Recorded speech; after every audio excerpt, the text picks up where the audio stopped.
Bueno, voy a seguir hablando de lo que nos dice Byung-Chul Han en su último libro sobre Dios.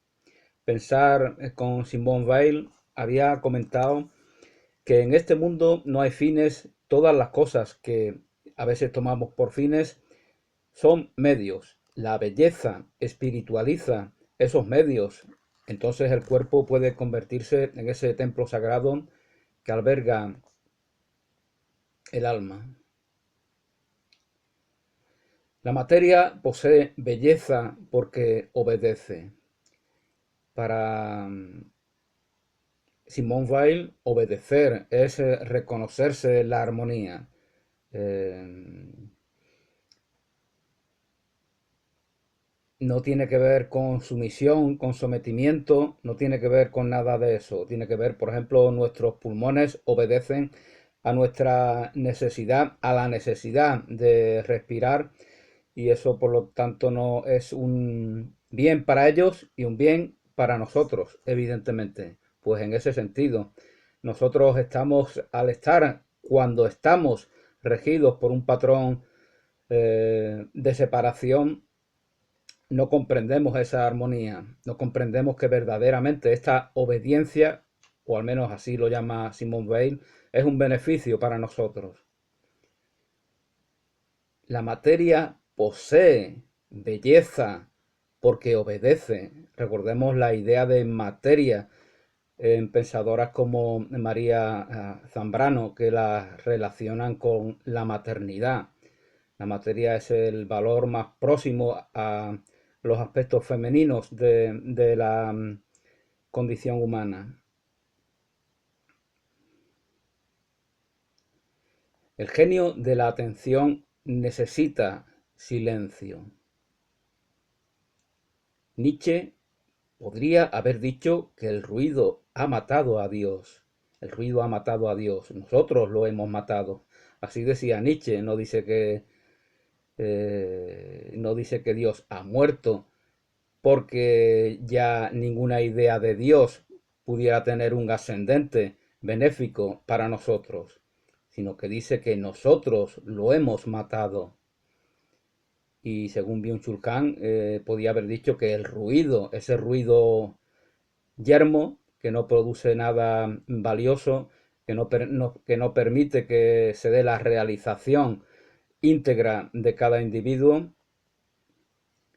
ese ruido es la muerte de Dios.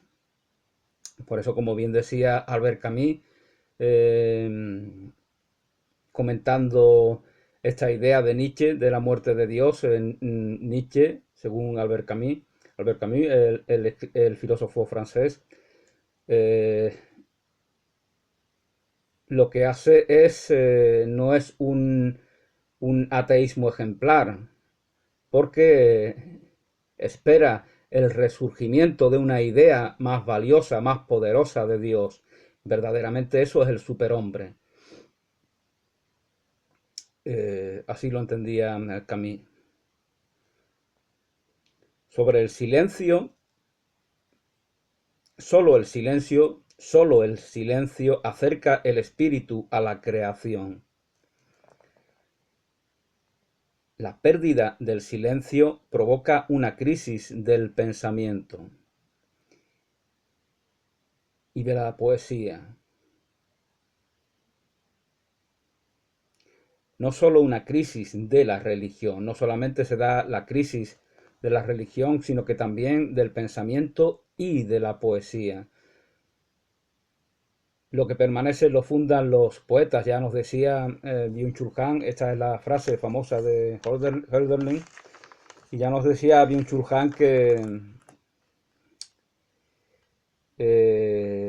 bueno, no voy a encontrar ahora la frase, ¿no? Pero hablaba de la importancia de la poesía eh, para trascender los límites asfixiantes que condenan al hombre a la rutina y a no desarrollarse en todo su potencial.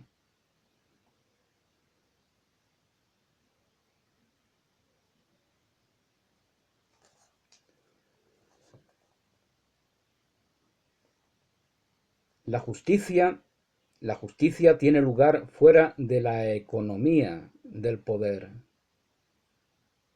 Si hay poder, no hay justicia. Justicia es la igualdad, es la equidad. Es, igualdad significa abundancia infinita para todos. Eso significa igualdad. Para una mentalidad mezquina, separatista, segregada, confrontada a la inconmensurabilidad del universo, evidentemente eso no es así. La igualdad es mendicidad para ellos, como no puede ser de otra manera. La justicia tiene lugar fuera de la economía del poder. La economía del poder trae miseria, trae guerras, trae opresión, trae desigualdad, precisamente. E igualmente trae la incapacidad de los seres humanos sometidos a ella de comprender que esto está sucediendo, por qué está sucediendo y cómo podemos evitar que suceda.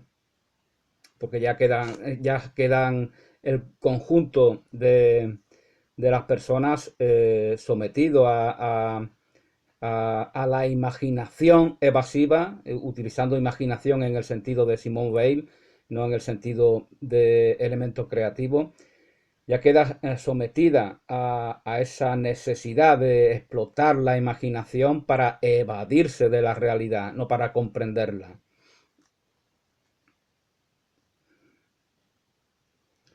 La mirada atenta no es natural, es sobrenatural. Por eso la visión de Cristo, la visión sagrada, lo esencial es invisible a los ojos, que decía Saint-Exupéry.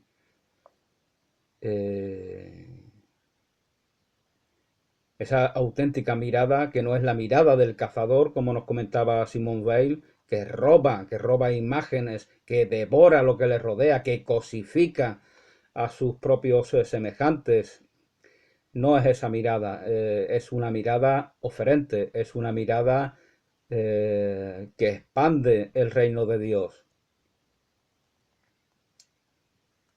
La mirada atenta no es natural, que nos decía Edith Stein sobre la naturaleza y la sobrenaturalidad. Lo natural es que no accedamos a lo sobrenatural, y lo sobrenatural es que verdaderamente trascendamos esos límites naturales. Por eso, con la muerte de Dios, con la dictadura del ruido, hay una limitación absoluta a esas fronteras naturales. Entonces la sobrenaturalidad ya solamente es percibida como fantasías de ilusos. Entonces el realista limitado a tal condicionante naturalista, llamémosle así, ve se incapacita para acceder a tal sobrenaturalidad, y aquellos que la cultivan quieren acceder a ella o incluso acceden, pues son vistos como ilusos, locos, dementes, y en el mejor de los casos pues los ven como genios que albergan en sí unas capacidades que sus semejantes carecen. La mirada atenta no es natural, es sobrenatural. Una mirada que no cosifica, que no hace sentir culpable, que no hace sentir culpable aquel que alberga en sí la culpa como consecuencia de un adoctrinamiento en su culto, tiene la necesidad imperiosa de acusar, de condenar, de culpabilizar a sus semejantes, y a eso le llama empoderarse, porque es la compensación que precisa una vez que está limitado a ese paradigma mezquino, a esa mentalidad de carencia, a esa necesidad comparativa. Bueno, pues se nos hablaba de una mirada que no cosifica, que no hace sentir culpable, como la forma en que se siente, como la forma en que se siente mirado Adán al constatar su desnudez, al constatar Adán su desnudez, estoy desnudo, se siente sucio, se siente culpable. Ya la culpa, la consecuencia de ingerir el fruto del conocimiento del árbol del conocimiento del bien y del mal, la consecuencia de ella es que la culpa aparece. En ese paraíso en el cual estábamos desnudos en todos los sentidos, y por eso la necesidad de aportar algo más a tal desnudez. En ese paraíso, como os comentaba, pues no existe la culpa.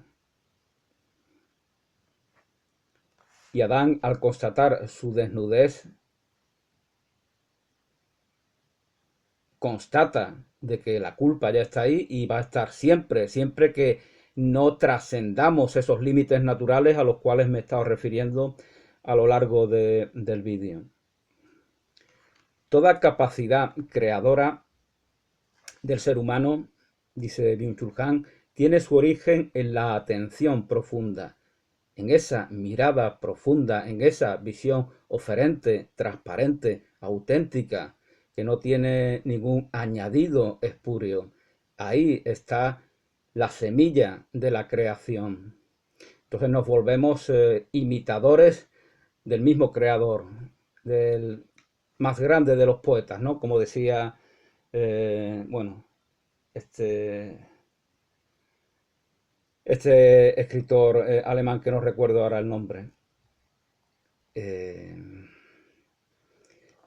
Cuando estamos en armonía con la creación es un sentimiento, se nos había dicho, y por lo tanto solamente en ese sentido tiene un valor eficiente. La eternidad es un sentimiento y se crea en la eternidad, se crea conforme a ese sentimiento. Toda capacidad creadora del ser humano tiene su origen en la atención profunda.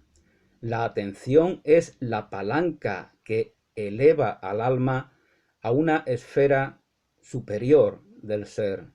Una frase de Simone Weil. Decía Simone Weil que el amor ve lo invisible. Lo esencial es invisible a los ojos. Y el amor ve lo invisible. Recordando la cita de San Pablo, la fe es la visión de cosas imposibles. Por lo tanto, equipara amor a fe. La fe es la visión de las cosas imposibles, dice el apóstol. Y añade Simone Weil que el amor ve lo invisible. Sin religión que nos eleve hacia lo trascendente, religión no es un conjunto de dogmas, no es un conjunto de sacramentos, no es un conjunto de normativas, no es algo a lo que uno se adhiera y otros no. Religión es aquello que nos hace matrimoniarnos con nuestra fuente, aquello que permite que el matrimonio entre la amada y el amado, evocando las palabras de San Juan de la Cruz, se dé en esa séptima morada, evocando las ideas de Santa Teresa de Jesús. Y en esa séptima estanza, allí ya es imposible que el adversario, el enemigo, el ángel caído, pueda contaminar nuestros propósitos y abortarlos. Así lo comentaba la santa abulense. Sin religión que nos eleve hacia lo trascendente, la vida queda reducida a mera supervivencia. Es que viven como perros. Por ahí hay un anuncio que no paran de emitir aquí en YouTube que dice algo así, ¿no? realmente, y a personas que se molestan, ¿no? Creen que está, pero lo dice este señor que no insultando a los perros. No hay ningún problema en ser un perro. Es maravilloso serlo, pero no lo somos. Somos humanos y por lo tanto nuestro potencial, nuestra función, nuestro fin está en un ámbito distinto al de el común de los animales.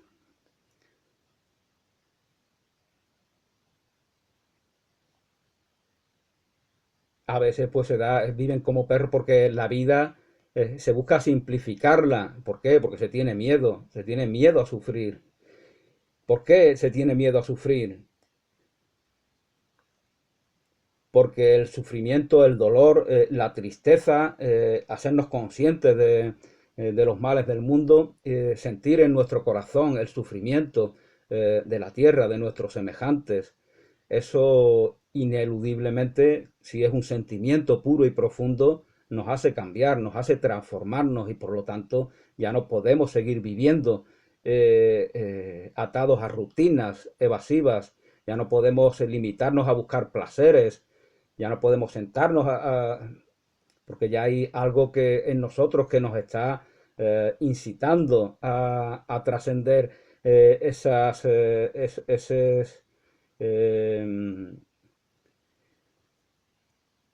esos apegos sensuales, a los cuales, con respecto a los cuales la gravedad, utilizando este concepto de Simone Weil, sometidos por la gravedad, tendemos a buscar.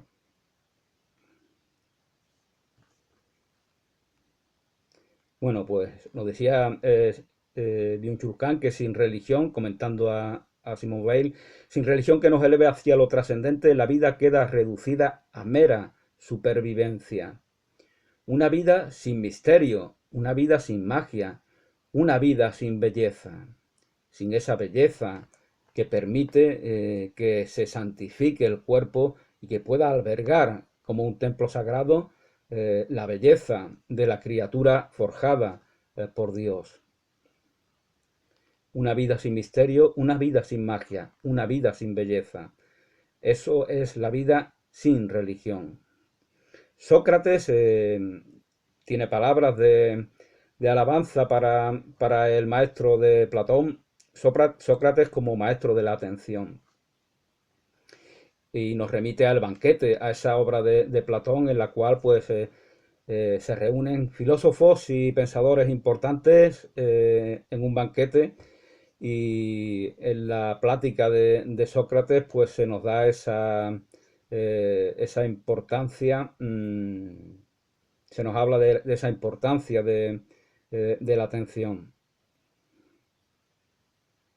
Para Bale el pasado es lo real fuera de nuestro alcance. Bueno, para el vocabulario particular de Simone Weil, al menos para esta obra, para estos textos que comentan Byung-Chul Han, pues tiene estas características particulares. Ya había hablado de la imaginación, como la imaginación no es un vórtice creativo, no es un detonante que nos hace forjar creaciones, sino que en el lenguaje de Simone Weil, es eso que aparece cuando nos somete la gravedad. Buscamos una felicidad, una realización en un ámbito evasivo.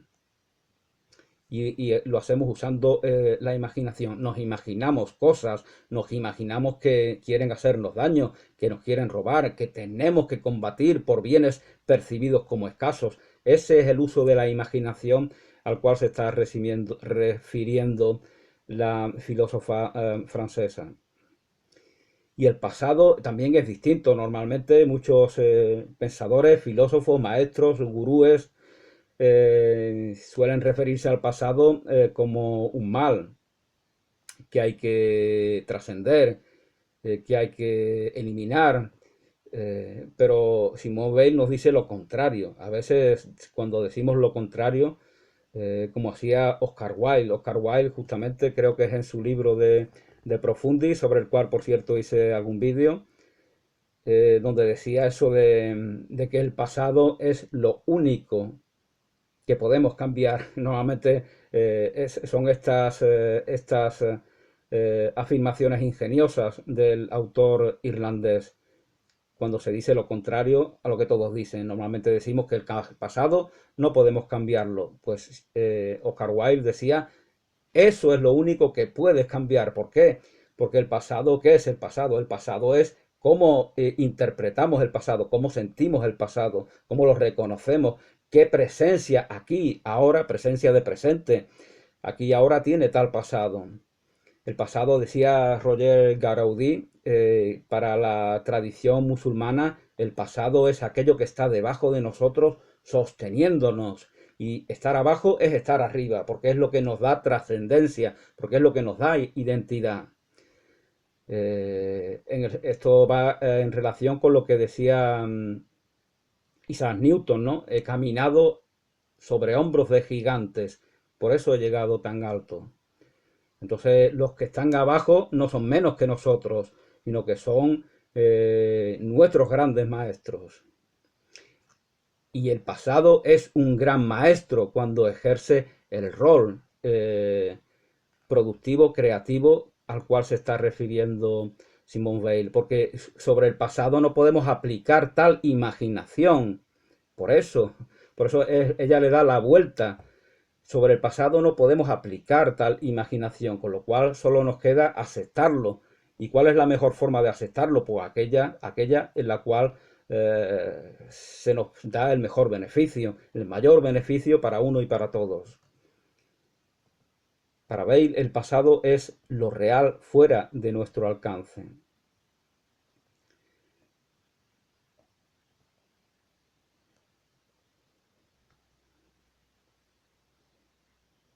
¿Por qué hablamos en la lengua que hablamos? ¿Por qué gesticulamos? ¿Por qué tenemos tal acento? ¿Por qué tenemos tales conocimientos? ¿Por qué amamos tal tipo de música? ¿Por qué, como decía Oswald Spengler también, refiriéndose a los países, a las naciones, una nación no puede trasladarse de un lugar a otro porque está en relación con la geografía, con la orografía, con los fenómenos naturales? Por lo tanto, eso van forjando un carácter, una manera de ser, un temperamento. El genio de cada país, de cada cultura, de cada pueblo está en relación con el pedazo de tierra que ocupa. Y eso no puede trasladarse. Por eso el pueblo norteamericano, que desciende en gran medida del anglosajón, es distinto a él. Ya no es el mismo, aunque hable el mismo idioma. Por eso los hispanoparlantes del otro lado del charco, argentinos, mexicanos, colombianos, venezolanos, peruanos, hondureños, cubanos, uruguayos, etcétera, etcétera, no son como los españoles. Se ha ido forjando una nueva nación, un nuevo pueblo, una nueva cultura, unos nuevos elementos identitarios. Eso es el pasado, eso es algo valioso. Y en ese sentido lo está diciendo. No, no está hablando de patria, no está hablando de política, no está hablando de ideologías, está hablando del desarrollo del individuo para beneficio de la comunidad de la cual es partícipe. Para Bale, el pasado es lo real, fuera de nuestro alcance. Bueno, pues con esto pongo término a mis reflexiones personales sobre este gran libro de Byung-Chul Han, sobre Dios, pensar, con Simone Weil. Y gracias y hasta pronto.